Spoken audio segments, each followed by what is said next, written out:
So today I decided to do like a morning stream. So in case you're wondering why my voice sounds like that, it's because it's morning. And this is kind of like the first words I speak. So okay, so I had a very eventful morning. I had my work cancelled. The weather is freaking great. I figured out the cause for my dislocation. So well, it's kind of good and kind of bad because while I fixed my shoulder dislocation, I kind of fucked up my elbows in the process, if that makes any sense. And then the moth died on my pillow, so I had to change the entire bed set, like in all the sheets and blankets and everything. Yeah, it was an eventful morning. I just sat down with breakfast. I mean, breakfast being like a cup of Milo. So because I don't eat before 11 a.m. because my stomach cannot handle that. So it's been eventful.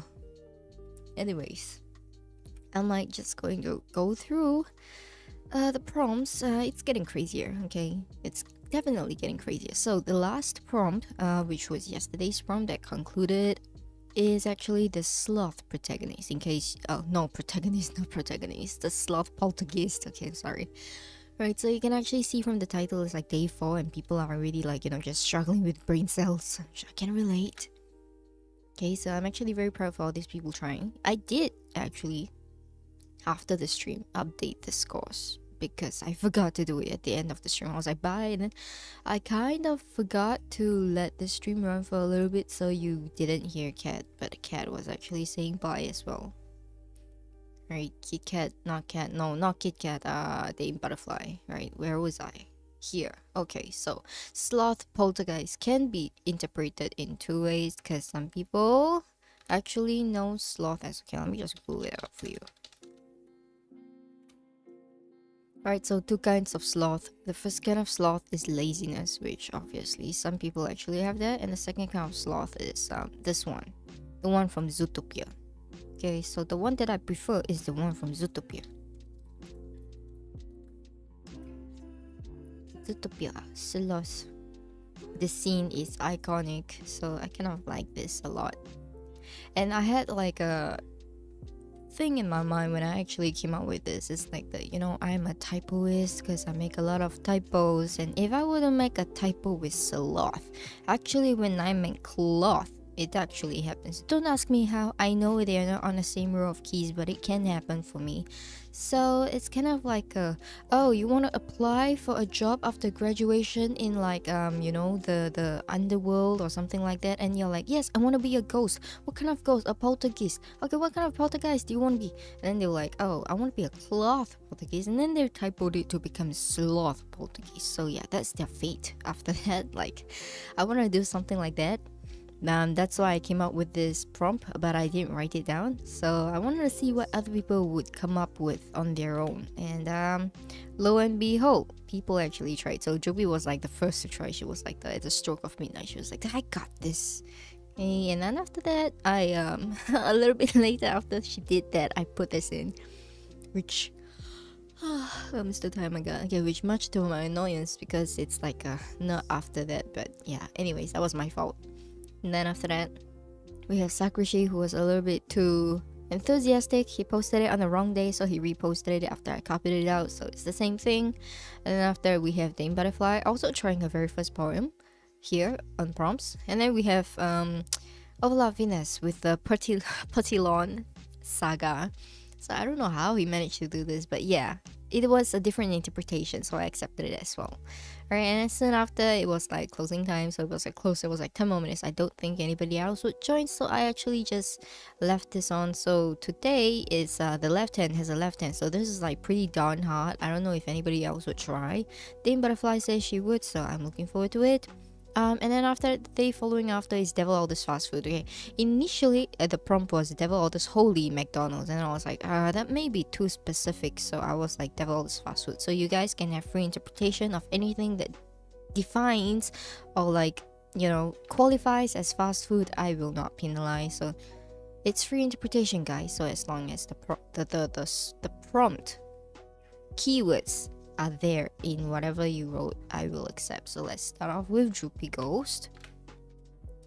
Right, so she starts off with, "This is a beautiful place. When did the last tenant leave?" So she didn't like her roommate, so you can see a little bit of awkwardness over here. But I think it would be better with Venus's dot dot dot the eclipse. Yeah. So if you put eclipse, it kind of extends a little bit, so that would be better for tension. Okay. That was what the agent said, but Regina didn't expect this. She had been standing in the kitchen for a few minutes now, but she still hadn't figured out what she was looking at. From the kitchen, she could see the couch and the TV. She only got up to get snacks, but the TV began changing channels. So this is like a pre-setup for the thing. So that's good. Right, and then her heart pounded in terror, but her eyes wanted to deny the possibility. After all, it was her first time seeing something like this. For some reason, a human-shaped shadow lay prone on her couch. Correction, wobbling on the back of her couch. Okay, this human-shaped one really got me thinking, like, is this really Sloth? Because it's Sloth Poltergeist. If it's Sloth can be either laziness or like the animal itself. So human-shaped kind of automatically cancels it out because sloths are not really human-shaped. But then again, there's something else, like laying prone on her couch. So I was like, okay, maybe. Wobbling at the back of her couch. Okay, maybe. So although it's very vague, I did give her a cookie because it does qualify for the prompt, although it's very vague. Right, she knew for sure that she lived alone, but she could see the distinctive shape of the persons. Can you see here? She used the person, so I'm not sure what she's aiming for, whether it's the animal thing or whether it's like the laziness itself. So the person's head, arms and legs, it was as if they were balancing their entire body on that thin space while changing the channels of the TV. Soon enough, the shadow fell to the floor, vanishing into the rug. The TV was turned off and reality returned to the room. Eugenia took a deep breath and walked towards the couch to find traces of the roommate. There was none. So I mean, Regina has a very awkward reaction to something possibly supernatural and creepy. So she's like okay, cool, I have a mysterious roommate that well, doesn't really, exist or exist not. And then she's like going over to check, just checking. Okay, it's a little bit unrelatable, but I will accept this because different interpretations. So later that night, Regina was in the shower. She was trying to forget about what she had seen that morning. Okay, this part here, we see that Regina is a little bit flat as a character because, wow, there is a reaction here. Heart pounded in terror, blah blah blah. It's not really a lot there. So like, we want to see into Regina's mind. So here you have to a little bit like justify the reason for her weird actions. Like, is she a horror fanatic? Like, is she here to or is she too freaking poor to actually leave and she's trying to give it a chance? Or is she like, I don't know, is she just stunt silly? So we want to see a little bit of justification before we can actually buy this action or reaction in. So however, the door slammed open and she screamed in fright. When she looked out of the curtain, she saw the same human-shaped shadow figure hugging the door frame. It was trying to climb to the ceiling. Okay, this part here was trying to climb to the ceiling. Right, so I'm assuming at this point that the sloth that she's referring to is actually the animal, the Zootopia one. Yeah. Alright, and then, frightened, Regina picked a towel and clothes, sprinting to her bedroom. She wanted to sleep off the nightmare. Again, the reaction here is a little bit flat and unrelatable. Like, why you were like, you are haunted and you're like, okay, I'm just gonna go to sleep. It's a little bit not so well developed here, I would say. Okay, it's just that she was awakened by the loud crash coming from her balcony. When she opened her eyes, the shadow was hanging like a hog from her clothesline, dropping her laundry to the floor. Okay, I like the sloth here and how they actually make themselves home in like another person's home instead of a jungle. So they're trying to like be part of like the natural wild, even as a ghost, but in somebody else's house. So this is good, except that this thing can be further improved and developed with characterization. Right, the doors open again and a young man walked into the bedroom. He smiled to the agent. This is awesome. Say, why did the last one leave again? So down here, it's supposed to be a line break and not ... but it's fine, so I can understand. Line breaks, usually we don't put this ... because it can mean eclipse in itself. It's a punctuation, not really a line break. So a little confusion over here. So I would change it to something like a plus or like just a equal or something like that, which doesn't use a ... It's not a line break. Right, so this is like a deja vu kind of thing. Okay, it's like out here. So why did the last tenant leave? Didn't like her roommate. So now here it's like, when did the last one leave again? And the agent took a deep breath. Was a professional as well. She didn't like her roommate. He was too weird. So this ending and this beginning is perfection. Alright, it goes in a very nice loop. So if you watch YouTube shorts, some of them have really, really nice ones. Like you watch to the end and then you don't realize that you're re-watching it because the transition was so smooth. This reminds me of that. So this is really good. It's just that the in center kind of thing might be due to the character limit, but it was a little bit rushed. It could be further developed, better developed, like the characterization of it. Yep. So this was it. Maybe, okay, a certain possibility of why Regina actually tried to leave there for like a little bit longer is because like the agent might have given her some incentives to stay for at least like one night, you know, not just leave in like a few hours, that kind of thing.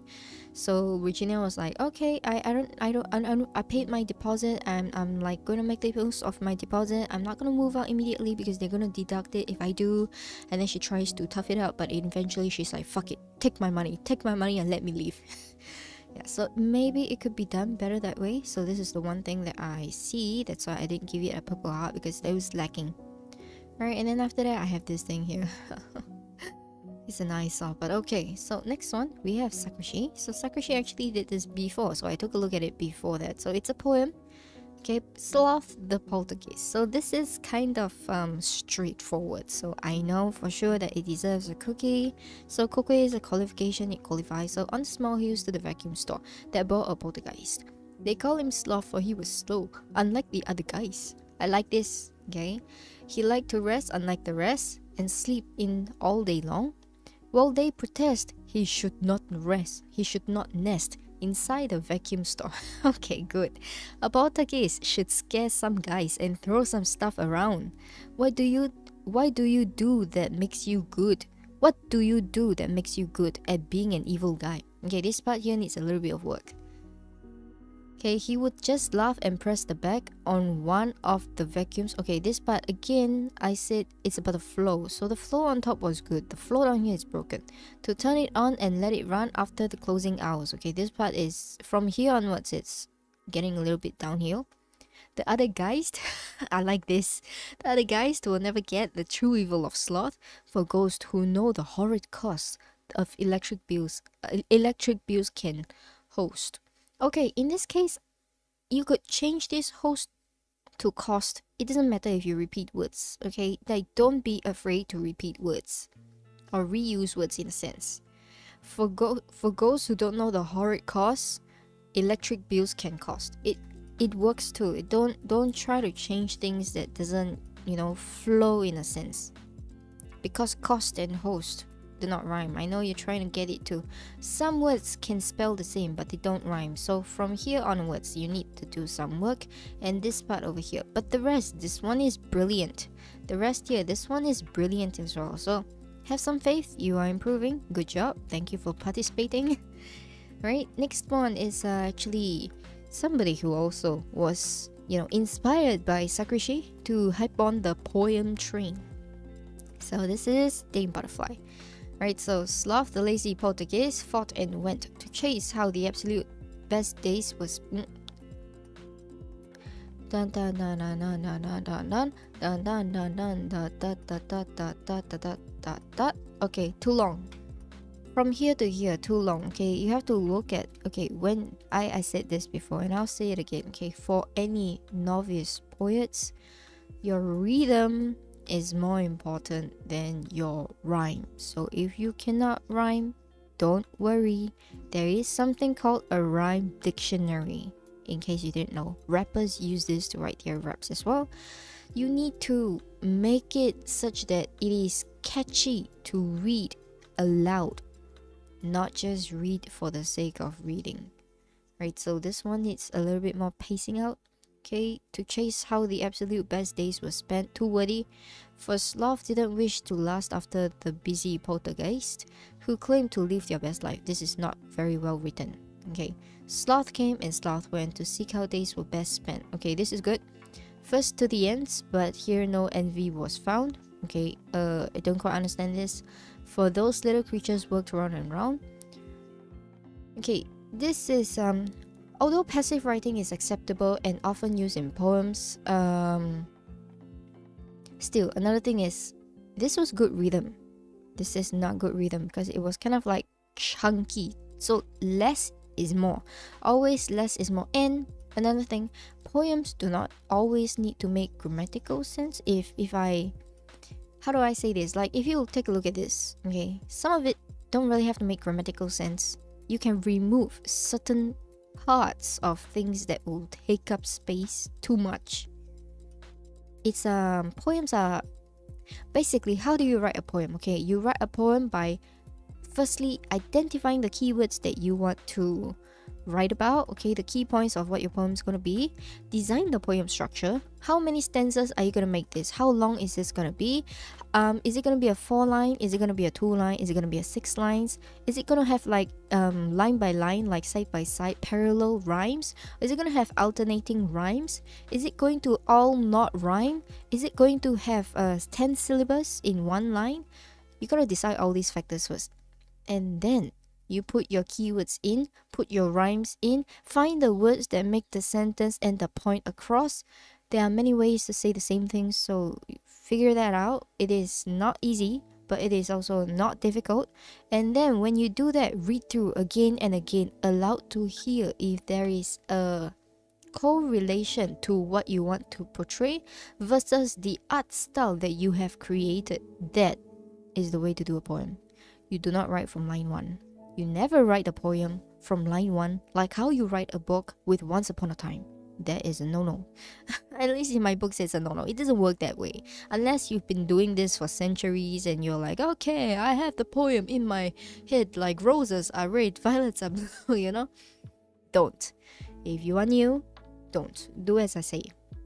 Right? Go read up on like Google. They have all these basic poem writing courses for you, like free online. There are some tips for new poets how to do them, but how I do them, this is how I do them. So it's up to you, okay? But this is not a good attempt. So Sloth came and Sloth went to learn where the best days were spent. Sloth observed the grasshopper, but no greed came, for their lives always ended the same. Okay, this part here and this part here uses somewhat of the same structure. It's good. However, 1, 2, 3, 4, 5, 6. Okay, there are 6 stanzas here. Do you really want to repeat all these here? Oops.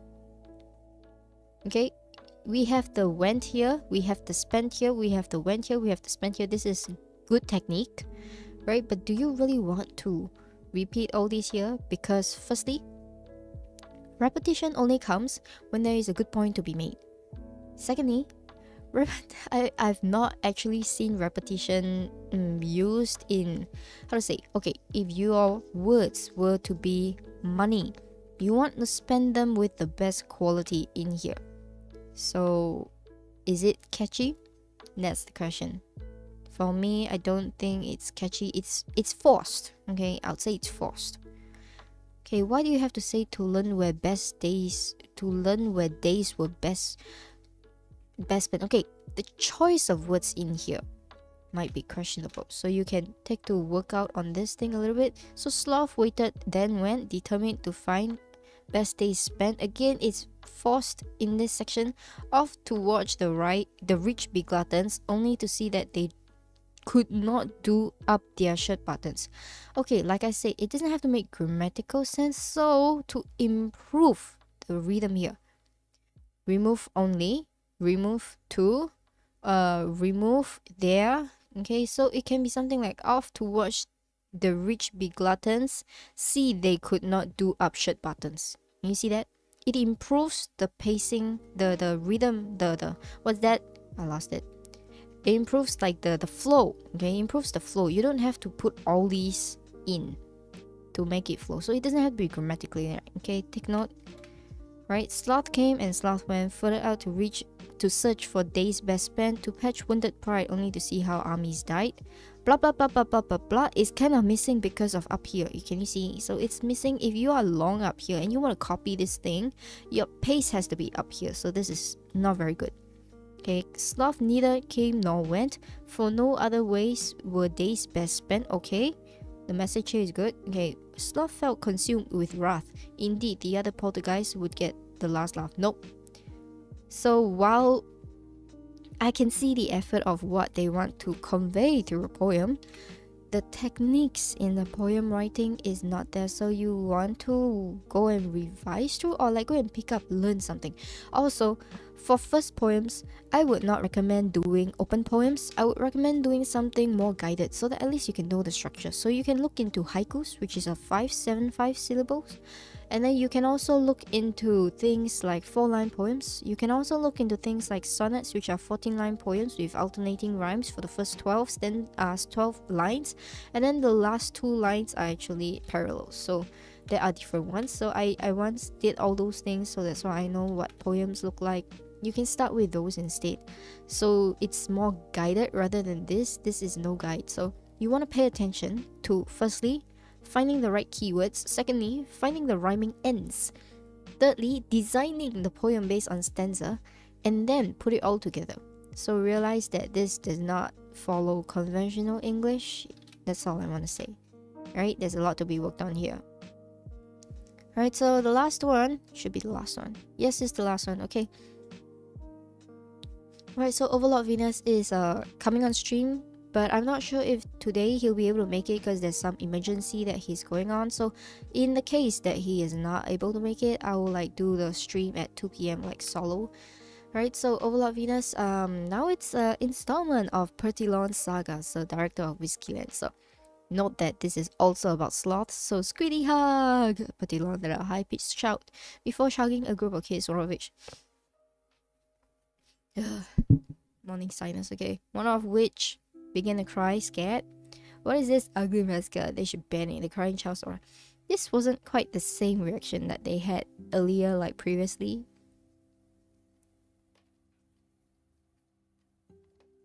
So yeah, so some people might find it scary. Okay, the next one, Squidimon, is cute though. So a girl stared at the mascot, flashed a bright smile, handing out a candy before bolting off from the place. All that went better than expected. Pertilon sighed, putting her costume to feel the scissors tucked in safely. It had become a sole sense of safety in the situation, the reliance of her sanity. She stared at the time in a lamppost behind. Seeing that she had half a day to trudge forward, she then observed another crowd approaching the crushers, bracing herself mentally to greet them in character when suddenly a puffy hand patted her, alarming her, and he...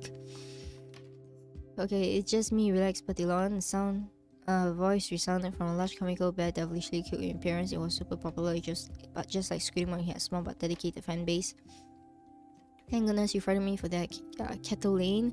Pertilon sighed in relief before tilting her head in confusion, feeling the tentacles on her head swoosh around his response. Aren't you still in shape? Blah blah blah blah. Okay, well, the director summoned you, blah blah blah blah. Okay, Pertilon and Kettle Lane applied at the same time, blah blah blah blah. Okay, Tam Tam. Okay, her heart accelerated. There was a good chance the director was the cause behind the current mess or being stuck in the mascot costume. Okay, come in, okay, this part here is the only part that I see anything related to Poltergeist. Okay, the rest of it was fillers. Alright, come in, lethargic tone resounded from within as Pertilon opened the door nervously, shrieking when a stack of papers collapsed upon her. Kiyak. Pertilon screamed in fright, shocked, and an instant later seeing the papers stop magically before they flew around the room and magically stacked themselves into a corner. Just as she was being apprehensive about entering the room, a sheet of papers stuck to her back before pushing her inside. Okay, so in here... In here, it's kind of good that he uses paper as a medium, because poltergeists are, you know, usually we don't see them, but we feel their presence, so it's kind of similar in a sense whereby it reminds me of Belle in like the castle where things are animated and you don't know what's going on. Kind of similar vibes. Right, following that door, the room, following that door to the room closed, causing her to scream in alarm. Relax, Okay, this one, capitalization. Relax, I won't eat you, a lethargic voice resounded as Pertilon stared in the direction of the voice, staring at what she seems to be a man in a white bag whose head was stuck to a flower pot. Okay, so the description of a poltergeist actually is something that is a little bit more solid, which is different from the rest. So I can see the poltergeist in here, kind of, with the hints building up. It's good writing technique. Okay, as strange as it seems, even the stranger, and the even stranger fact was how unwilling he was to extricate himself from the pot, continuing to speak while inverted. Don't mind this. I sleep by accident. I sleep by mistake, and my head became buried in this pot. I don't wish to disturb. I don't wish to disturb my afternoon nap over such minor inconvenience. Okay, so in this place you can actually see that he's lazy, which Overlord Venus is the only one who's going for like the second interpretation of Sloth, which is okay. I accept this. So minor inconvenience. Pertilon didn't know what to say, staring in silence when a stack of papers hovered before her. So this is good writing. But the rest is fillers. And again, this is very overlord Venus, so I'm not gonna comment much on this. So I just gave it a cookie. Not my cup of tea. Still not my cup of tea. So still have not impressed me. Venus not impressed me yet. Right, so today's prompt is gonna be the left hand has a left hand. So it's a little bit more restrictive and more challenging because I don't think anybody else would probably think of this as on like a regular basis. So this is like an inception kind of thing for a left hand. My left hand has a left hand, and the left hand of my left hand has a left hand, and the left hand of my left hand of my left hand has also a left hand. That kind of thing. Right, so I got this idea of it, like, yeah. Now, don't ask me how my brain works. It just works its strange way. So let me see. Okay, I'm well under 30 minutes. I think I got the hang of this. So today concludes my stream for like the Fright prompt challenge for 4th of October. I'll be doing one tomorrow as well. So anybody else who wants to join my Discord. That's all. Thank you for joining. Bye.